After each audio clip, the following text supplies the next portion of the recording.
We like to think that when that iron door slams shut, the problem is solved.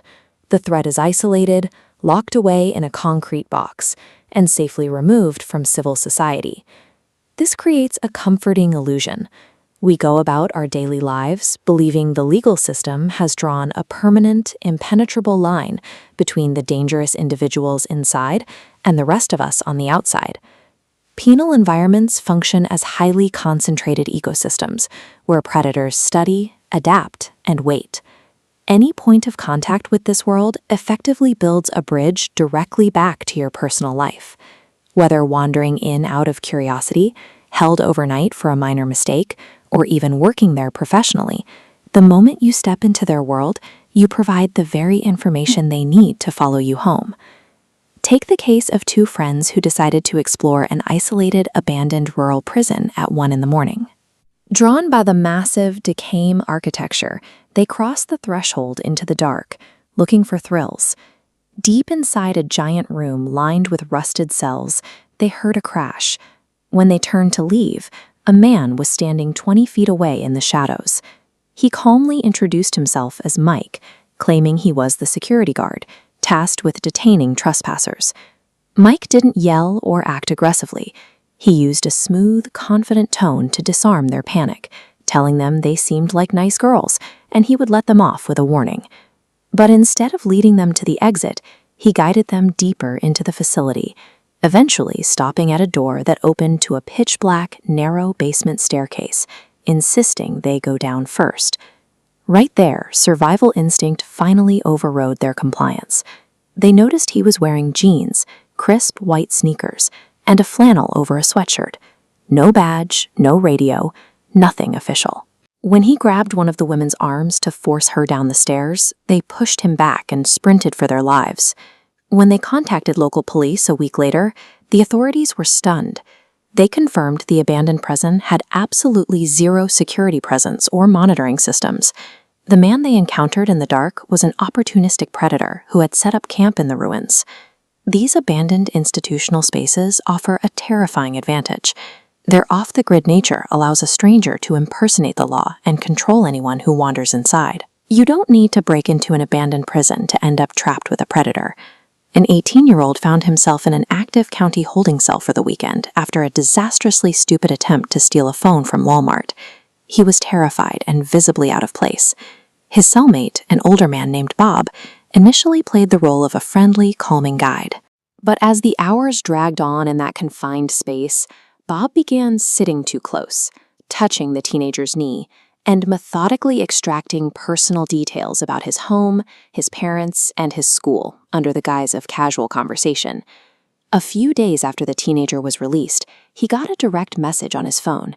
It was a selfie from Bob, sent from a blank profile, with a simple, terrifying caption, "Miss you already."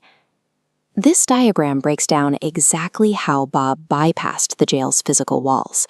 The justice system runs on administrative transparency.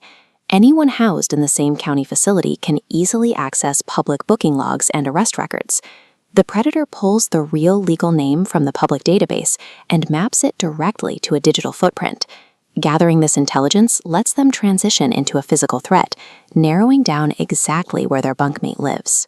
For the teenager, the digital threat materialized in his own driveway. He rushed inside after spotting a ratty car parked across the street, only to stand frozen in his kitchen in the middle of the afternoon as he watched the front doorknob and then the back doorknob slowly twist back and forth. The systems designed to process criminals often end up doing the heavy lifting for them. The routine logging of an arrest inadvertently provides seasoned offenders with a direct tracking mechanism to locate vulnerable, temporary inmates once they get out. You might assume that holding authority inside the facility offers protection. Consider a corrections officer who took a job at an active, populated local jail, moving nearly 1,000 miles away from his hometown to start fresh. One of the inmates on his block was a man named Edgar, serving time for a nonviolent parole violation. Edgar was unfailingly polite, always calling the CO sir. Then, completely out of nowhere, Edgar asked how the CO's brother, Stan, was doing. A few days later, he asked if the CO's mother, Diana, still lived by the lake. Then he casually asked about his nephew's baseball games. As this graphic shows, the inside of a jail operates on what's known as the gossip chain. It's a highly efficient, informal intelligence network. Inmates observe staff and trade fragmented pieces of information, eventually building comprehensive profiles of captors. The chilling part is Edgar's sheer dedication. With zero outside resources, he meticulously compiled intensely private family data from over 1,000 miles away.